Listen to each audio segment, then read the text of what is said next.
16. Eric and Mosey, if in the first two sets, Coach Francis was still unbelievably calm, coming to the third set, medyo galit at frustrated na si Coach.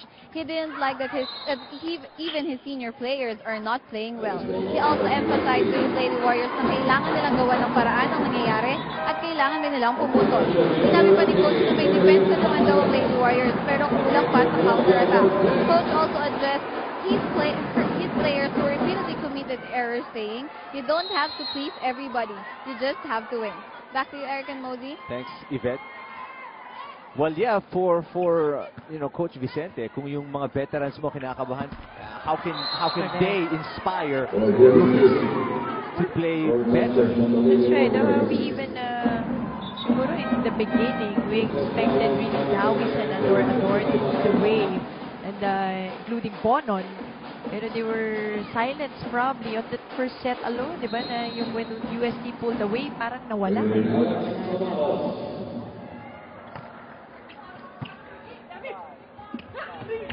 Dawis. New player for Coach on inside, that's Dominique Pacres. Another rookie. Another recruit. Gusto ni Coach Mama nga, mabigyan niya ng playing time. Yung mga bago.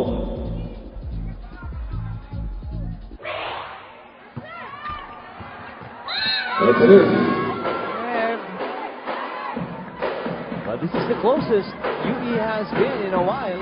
Yes, within at 4. this stage, yung mid-portion of our set. Normally, ito na yung nagpo-pull away yung UST. We see about 8-10 points, 10-point lead for UST at this point in the first two sets. Rondina bangs it in. Ito yung mahirap pantayan kay Rondina, no? Taas kasi tumalon. Yes. So, she has time in mid-air. May hang time pa. To adjust.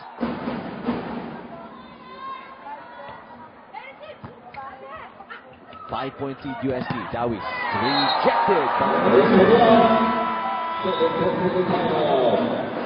16-10. UST leading by 6 over UE.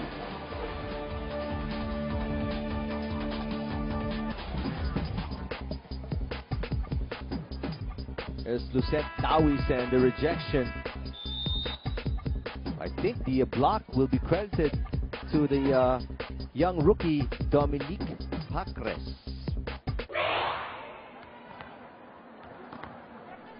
And that was a Nescafe Creamy White Defender of the Day play, brought to you by the Drink of the Day, Nescafe Creamy White, hashtag DOTD. 16-10. Oh, violation. Yung frustration now you can see in the faces of especially mga veterans like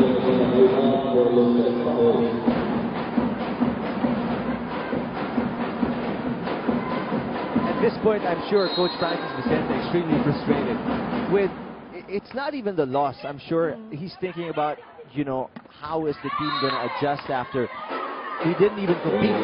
Yes, it's how the girls play. Diba?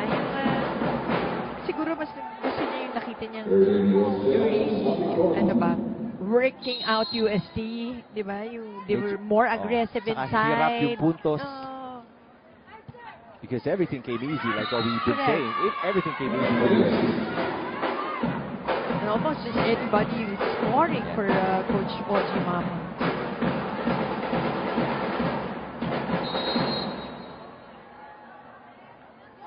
Twelve, 17.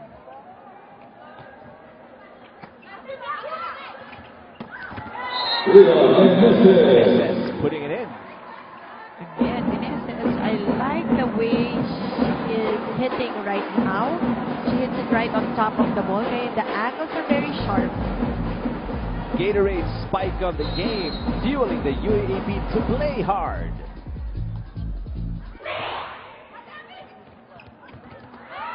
A nice play by Alcaide, kinaliwa, pero napalakas lang yung second hit niya. That's wide out of bounds. So UST still with a 7-point lead, as you see Patek coming in for Jesse De Leon. Second referee saying mamaya na muna because I think tumawag ng timeout. Volleyball moves. yung, sige, pag hindi pumasok nga naman yung quick, bato sa open. So, let's see, kahit yung dun sa basic instruction ni coach makakasunod yung... Saka yung siya rin tumawag ng play. Ito na gagawin mo. Sinabi niya na literally what you need to do. Yung hinahanap niya nga kasi yung diskarte na ikaw na gumawa ng paraan habang nasa floor ka. Pero he doesn't see it. That's why he said, literal na yan. Iyan na yung gagawin mo. You don't have to think about what to do next. 13 serving 19 here. Pakres. Pakres getting it off the block point. And the USD fans excited about the potential of this team, including the young Dominique Pakres. Much to the delight of our fans. May bago na namang favorite niya, volleyball fans. Nice save by Arado. Adorador. Lastimosa. Arado playing good dig, very great floor defense. Adorador sending long. 11 to 5 discrepancy in points from attacks, Mosey. Yung frustration na kanina ni Coach Francis. Because even yung mga veterans niya, they're not even leading by example. Diba? Kahit na quiet sana sila, pero at least they're leading by example. Getting the point, but they're also not doing that. Yeah, we've seen Alcaide, Adorador, Zakaimat, and a bunch of others. You know, errors na malakas yung palo or wide.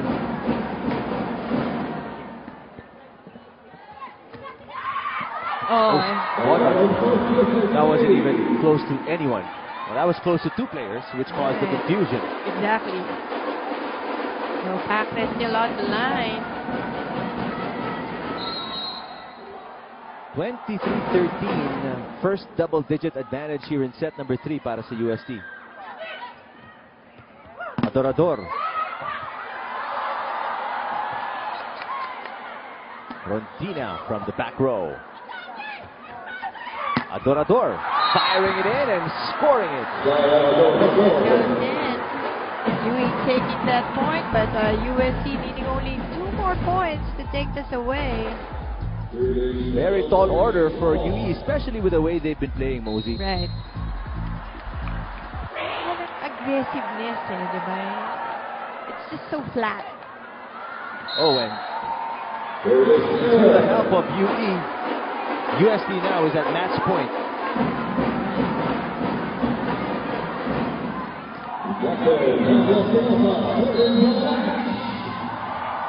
And how fitting that team captain Pam Lastimosa will serve it out para sa USD.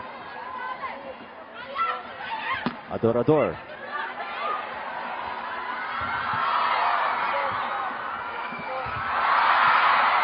Nice save by Arado.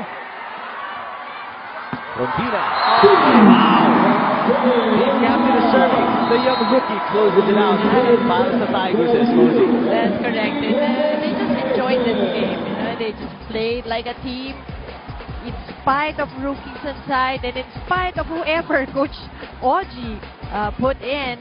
USC just played well as a team today. Great performance by the Tigers, including EJ Laura, Cherry Rontina, and Dominique Pakres.